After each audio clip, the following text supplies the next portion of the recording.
Step 7. Humbly asked him to remove our shortcomings. Step 4. We uncovered the basic defects of our character. In Step 5, we admitted their existence. In Step 6, we became entirely ready to have them removed so that we could experience continued spiritual growth and recovery. Now, in Step 7, we humbly ask our higher power to remove our shortcomings. When we ask our higher power to remove these shortcomings, we ask for freedom from anything which limits our recovery. We ask for help because we cannot do it alone. Working the previous steps, we see that attaining humility is necessary if we are going to live a clean life and walk a spiritual path. An attitude of humility is not the same as humiliation, nor is it a denial of our good qualities. On the contrary, an attitude of humility means that we have a realistic view of ourselves and our place in the world. In the 7th step, humility means understanding our role in our own recovery, appreciating our strengths and limitations, and having faith in a power greater than ourselves. To work the 7th step, we must get out of the way so that God can do God's work. Humbly asking for the removal of our shortcomings means we are giving complete license to that loving power to work in our lives, believing that God's wisdom far exceeds our own. Even though we now possess some measure of humility, many of us may be somewhat confused by the word humbly. We may have taken it for granted that God would remove our shortcomings immediately upon request. Those of us with this attitude may have been surprised when our higher power didn't comply with our request. On the other hand, some of us tried pleading with God to remove our shortcomings, guessing that would be a demonstration of humility. We tried so hard to get it right. We were tired of our shortcomings. We were worn out from trying to manage and control them, and we wanted some relief.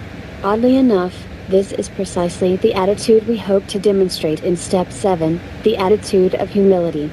We admit defeat, recognize our limitations, and ask for help from the God of our understanding. Asking our higher power to remove our shortcomings requires a surrender of a more pronounced nature than our initial surrender. That surrender, born of sheer despair over our powerlessness and inability to manage our lives, moves into an entirely new realm in the 7th step. In this new level of surrender, we accept not only our addiction but also the shortcomings related to our addiction. Accepting our addiction was the first move in the direction of accepting ourselves. We know something about ourselves because of our work in the previous steps, and our illusions of uniqueness have been overcome in the process. We know that we are neither more nor less important than anyone else. Understanding that we are not unique is a good indication of humility. Patience is an essential ingredient of working this step. We may have difficulty with the notion of patience because our addiction accustomed us to instant gratification. But we've already been practicing the principles that make it possible for us to be patient. We simply need to expand on our 3rd step decision to trust the God of our understanding with our will and our lives. If we only trusted that power to a certain extent in Step 3, it's time to increase our trust. As our view of what we can hope for may be limited, many of us can't even begin to imagine what our higher power has in store for us. If this is the case for us, we must rely on faith. As in the previous steps, we simply have to believe that God's will for us is good. Our faith gives us reason to hope for the best. Working this step, we move away from intellectualizing the recovery process. Our concern is not to determine exactly how or when our shortcomings will be removed.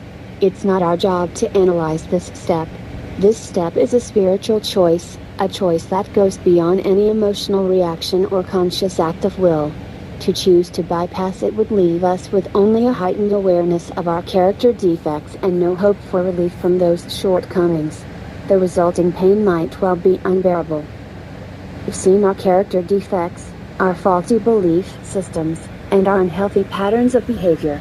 We've seen that we need to change but may not be aware that we've been changing since we first came to Narcotics Anonymous for help. We walked into our first meeting with a spiritual void. Some essential ray of spiritual light had been cut off. We had lost the ability to love, to laugh, and to feel. For so long, people had looked into our eyes and had trouble seeing the human being behind the blank gaze. From our very first meeting, we sensed the love and acceptance of other non-members. We began to come back to life. What we are experiencing is an awakening of the spirit, no less dramatic than it sounds. This awakening has been evident to those around us for quite some time, but the change is now so obvious that we can see it as well. One of the changes we see is in our relationship with the God of our understanding. Previously, we may have felt that God was far removed and did not have much to do with us on a personal level. We may have had trouble grasping the fact that each one of us could have a God of our understanding always available to us. Prayer may have felt artificial for quite a while, but we may now sense that we are being listened to and loved when we pray. Developing a relationship with the God of our understanding goes a long way toward increasing our level of comfort when we ask to have our shortcomings removed. The work we've done in the previous steps has enriched that relationship. We've asked our higher power for honesty, open-mindedness, and willingness, and we have been provided with the ability to develop those attributes that are so vital to our recovery. Each time we come up short on any of the qualities we are trying to attain, or when we have difficulty practicing spiritual principles, we turn to the God of our understanding. In this step, we ask a loving God to remove our impatience, our intolerance, our dishonesty, or whatever shortcoming is currently in the way. We find that our higher power always provides us with what we need, and our faith grows as a result. When we ask our higher power to remove our shortcomings, we may see a little bits of some of them removed. Other defects may simply be shoved out of the way for a time so that we can move forward on the path of recovery. We may even attain complete freedom from having to act on those defects. The point is that we have come to believe that only the God of our understanding has the power to remove our shortcomings. We can actually ask our higher power to remove our shortcomings in good faith, knowing that it will happen in God's time. This faith can transcend our own ideas of what we need or think we should have. Regardless of how secure we feel in our relationship with the God of our understanding, we need our sponsor to guide us through the 7th step. Our sponsor helps us with our understanding of humility and in finding a comfortable way of communicating with our higher power. We need to remember that we are praying to a power greater than ourselves. We ask humbly, knowing that we are powerless. Some of us will recite a formal prayer that demonstrates humility when we ask our higher power to help us. Some of us will pray in a more casual manner, just as humbly, but using our own words. Any communication with our higher power is prayer. However we choose to communicate with the God of our understanding, we feel a certain comfort come over us as we pray. We know that we are being cared for. This knowledge comes freedom. Though not a cure by any means, working the 7th step gives us the freedom to choose. We know that if we live by the spiritual principles of recovery, we no longer need to wear ourselves out trying to arrange situations and outcomes. We trust the God of our understanding with our lives. We may still be fearful from time to time, but we no longer have to react to fear in destructive ways. We have the freedom to choose to act constructively or, when appropriate, do nothing at all. Believing that we are being cared for as a result of developing a relationship with a power greater than ourselves. We are in the process of developing a conscious contact with a higher power.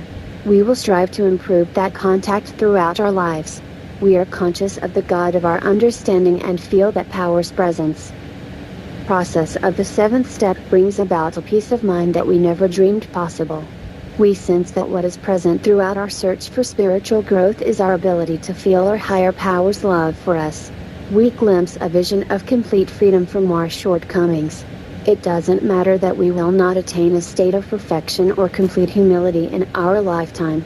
The ability to contemplate this grand vision and meditate upon it are rare and priceless gifts in their own right. We are being changed. We've not only heard about the miracle of recovery, we are becoming living, breathing examples of what the power of the NA program can do. The spiritual life has ceased to be a theory we hear about in meetings, it is now becoming a tangible reality. We can see a miracle simply by looking in the mirror. The God of our understanding has taken us from spiritually unconscious, hopeless addicts to spiritually aware, recovering addicts eager to live. Although we've reached this point, the damage caused by our shortcomings needs to be addressed. Desiring continued recovery and freedom, we go on to step 8 and begin to make amends for the damage we've caused.